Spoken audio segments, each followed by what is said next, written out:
আসসালামু আলাইকুম সবাইকে। সবাই কেমন আছেন? আজকে আমি মিনি মোগলাই রেসিপি নিয়ে আসছি। প্রথমে ময়দা, একটু লবণ, একটু তেল দিয়ে আমি ভালো করে মেখে নিব, যেন কোনো রকমের কোনো দলা না থাকে। এরপরে গরম পানি দিয়ে একটু একটু করে আমি এটাকে মিক্স করব, যেন শক্তও না, যেন নরমও না হয়। তো ভালো করে মথে নিব। আমি এটা মথে নিয়ে আমি সাইডে রেখে দিব একটা ডো তৈরি করে। এরপরে আমি মোগলাইয়ের জন্য কাঁচামরিচ কুচি, তারপরে পেঁয়াজ কুচি, 2টা ডিম, সাথে একটু লবণ, আর আপনারা চাইলে ম্যাজিক মশলা অ্যাড করতে পারেন, এটা অপশনাল। আমার ভালো লাগে ম্যাজিক মশলা, তাই আমি ম্যাজিক মশলা অ্যাড করে দিয়েছি। তো এটা ভালো করে আমি মিক্স করে আমি সাইডে রেখে দিয়ে আমি ওই ডোটাকে দেখবো যে ওটা কেমন হয়েছে, বেশি নরমও না বেশি শক্তও নাই। তো দেখেন নরম হয়েছে, বেশি শক্তও হয় নাই। তো আমি এটাকে 4 ভাগে ভাগ করব।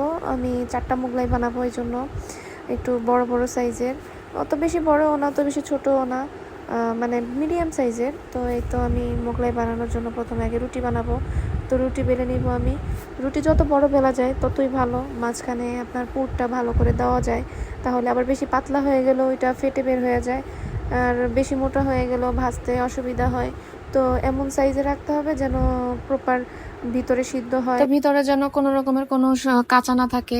ভালো করে ওইরকম ভাবে ভাজতে হবে। ভাজার জন্য যেরকম বানানো দরকার ওইরকমই বানাতে হবে। তো এই তো প্রথম আমার মোগলাই বানানো হয়ে গেছে। তো এটা বানানো সোজা, পরোটার মতো জাস্ট বেলে ভিতরে ওই পুরটা দিয়ে মোগলাই হয়ে যায়।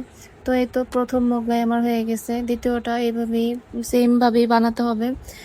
তো সবগুলো একটা একটা করে বানিয়ে তারপর তেলে ভেজে নিতে হবে, যেন মচমচা করে ভাজা হয়।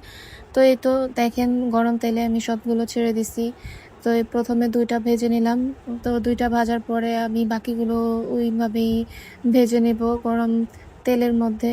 একটু ব্রাউনিশ কালার হলে এটা উঠিয়ে ফেলবো। ব্রাউন কালার হলে বোঝা যাচ্ছে যে জিনিস মানে মোগলাইটা মচমচা হয়েছে। তো এই তো দেখেন আমি একইভাবে সবগুলো ভেজে নেব। তো সাইডে যেগুলো দেখতেছেন ওগুলো আমার মেয়ের জন্য। তো আমার ভাজা শেষ, তারপর সস দিয়ে পরিবেশন করলাম। আমার ছেলে আমাকে রিভিউ দিচ্ছে, সাথে আমার মাও দুষ্টামি করতেছে। তো এই তো আমার মোগলাই বানানোর রেসিপি আজকের মতো এতটুকুই। তো ভালো থাকুন। আসসালামু আলাইকুম।